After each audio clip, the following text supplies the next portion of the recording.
Well, I'm Miss Kamunya, mainly called Faith Kamunya. I'm a commercial model, moving towards content creation and owning my own brand. Commercial modeling is working with clothing brands where we don't necessarily have to do the runway, because mostly we're used to the runway modeling. So now, since social media came through, we now can advertise these clothes on the social media platforms. So me as a commercial model is just putting on these clothes and making you see how you may look like and make you at least buy. Because when you see something on a mannequin and on a hanger, it doesn't look so appealing. But when I put it on, yeah, you see how you look, and it's just about promoting the sales. Wow, what I love most about it is working with fashion. I love fashion, and me being able to put on so many clothes, look so pretty, meet up with so many good models, and even other people who I look up to. Like just being in also different locations. I don't have to do the same thing over and over. Today I'm shooting in a B&B. The other day I'm shooting in a hotel. The other day I'm shooting in an office. It's versatile. I love it. Yeah. It makes me feel good to see other people relate with me, especially people looking like me. And the good thing about commercial modeling, yeah, is that we get to what is it called? Like see other people can actually with different modeling bodies, because we're different. It's you can see yourself through other people's eyes. You get like plus size models are now included, so it's nice. Everyone has their part in fashion. Like whatever modeling body you have, you just are included in it.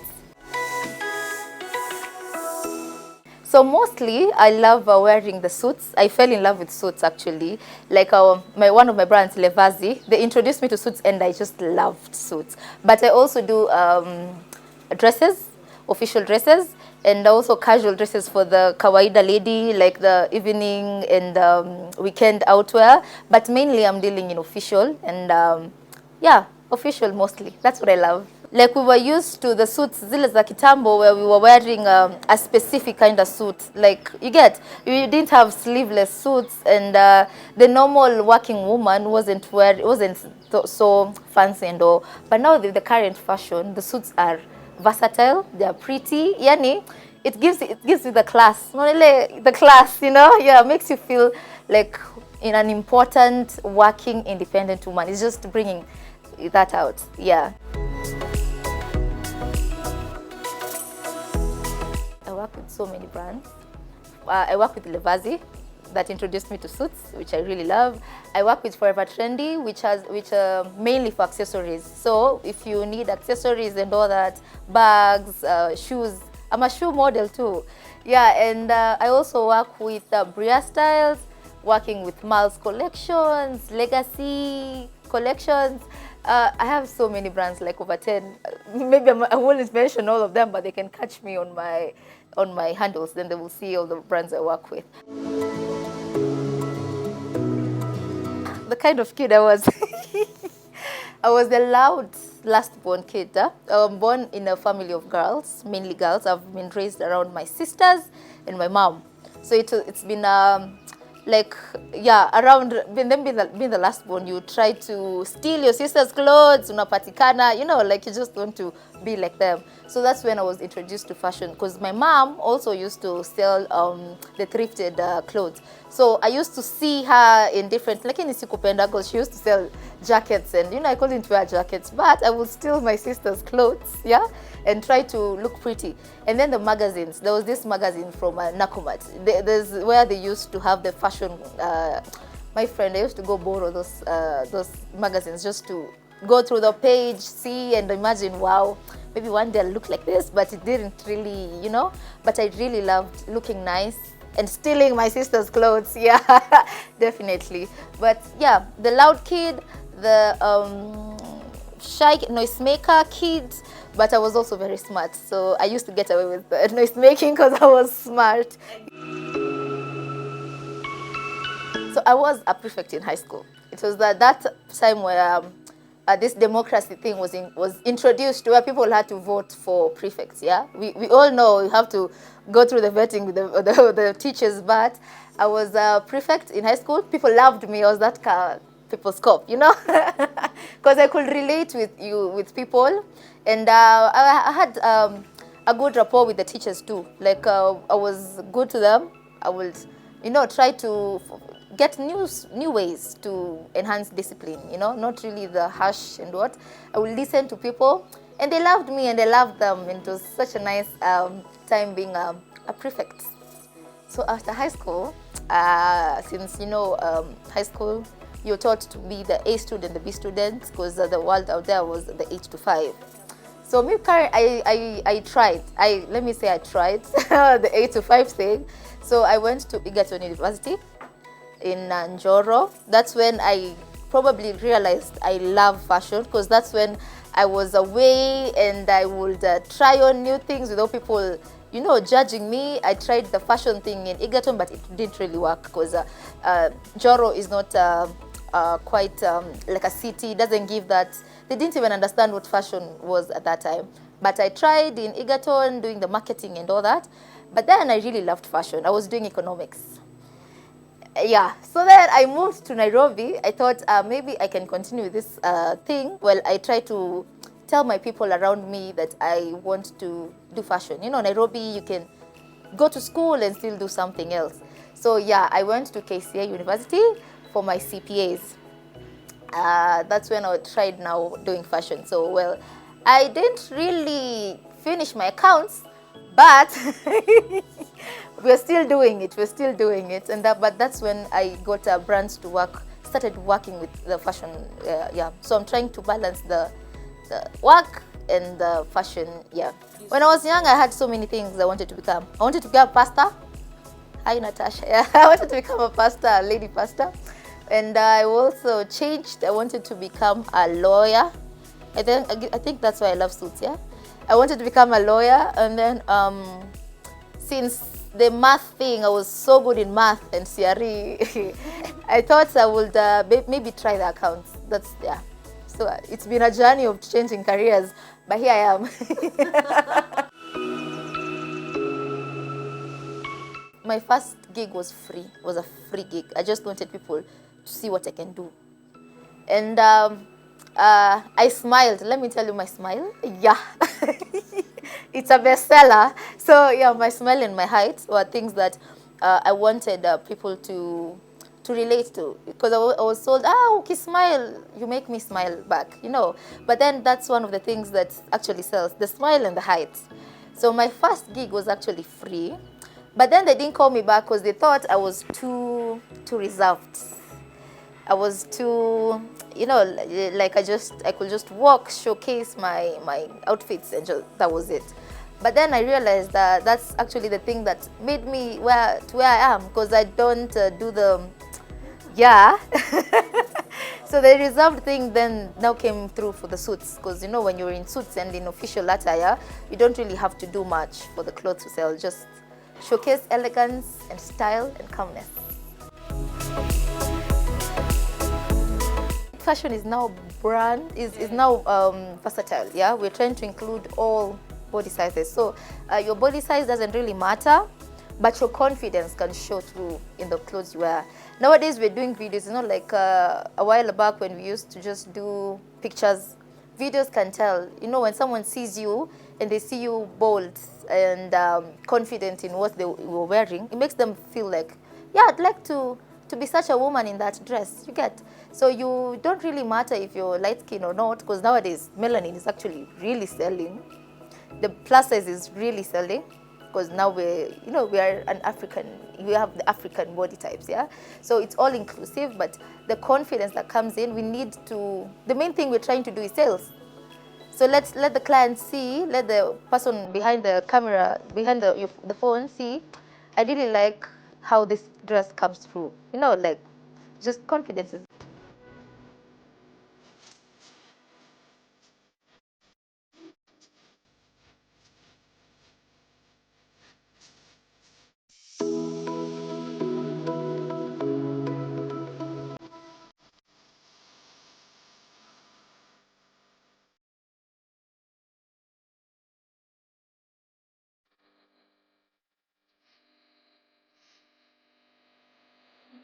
Well, my achievements, I would say last year was one of my greatest achievements, where uh,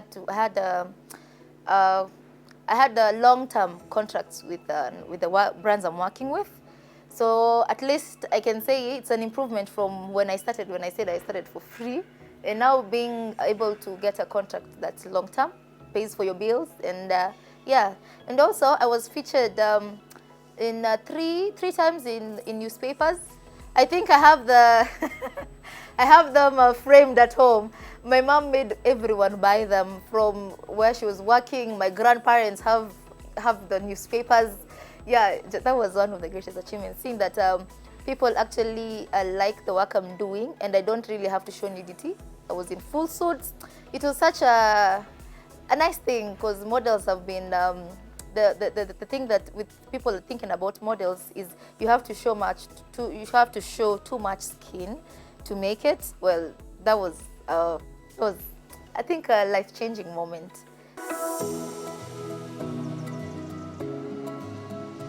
I have received some negativity, but you just block them.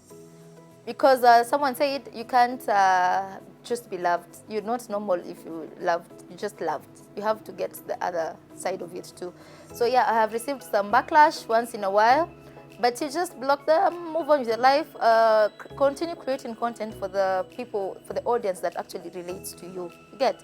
Like, just do you. Yeah. Negativity will always be there. So the thing is, I'm trying to get to all types of millennials. Yeah, we have the working millennials who have the money to get to buy this high-end stuff. But I'm also working with this other millennial who isn't really financially stable. Working with all kinds of brands, the high-end brands selling things at 20K and above, and then there's also this other one who can afford 2K. So I also work with such brands to create the what is it called, the balance, because not everyone will be able to get this mini, but we still share the same body type. I'm just trying to show them you don't really have to go way beyond what you can.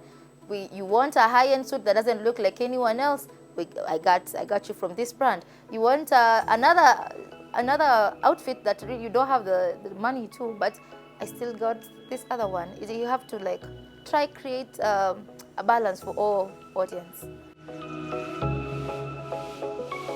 The mantra I live by: if you want anything to work, you need to make it an investment. And an investment is where you put your financials, where you put the work, your time, and discipline. That's the only thing anything will work. Be it a relationship, be it work, be it a business, be it even relationships with your family and all, you have to put in the work. You have to put in the discipline, and you also have to put in the time. So I think millennials go wrong when it comes to comparing ourselves with other people, especially because the Instagram and the social media, where we're just trying to put out the good things. So you're trying to compare yourself where you are and where your friend is. The other thing is we don't want to put in the time, don't want to trust the process, we don't want to wait. We want the fast life and the things to come in easy. Like I want to live like a 30-year-old with all that money. Well, I'm just in campus. You get, like, I didn't get to experience the process, to wait, to be patient, to learn on the way, get back up. It's no longer that. We call it the microwave. What do we call this? Something people say, the microwave generation, where you just want things instant. I think we were also taught to hard work. We were never taught when to stop. We were never taught when this is enough. We were never taught to get. But at times we are miserable still trying to put in the work. If it's a good investment, if you put in work and you put in the time and it's still not working, I think it's high time we just sit down, ask yourself, am I even enjoying this anymore? Because life is not really about putting in the work. You also have to know you. You have to experience you, be the happy you get. Like, be the comfortable you. When it doesn't really live up to it's colliding with how your mental health is colliding with your happiness, it's colliding with just you being who you are meant to be, then I think it's high time you just sit down, you weigh your options. Think about the strengths, the weaknesses and all, yeah? Until if it's not working, then you don't have to put in the time and money and energy where things are not working. Well, I won't say my red card, but it came a long way from zero to something, yeah. But I think with the current economy, at a makeup fee, it's expensive.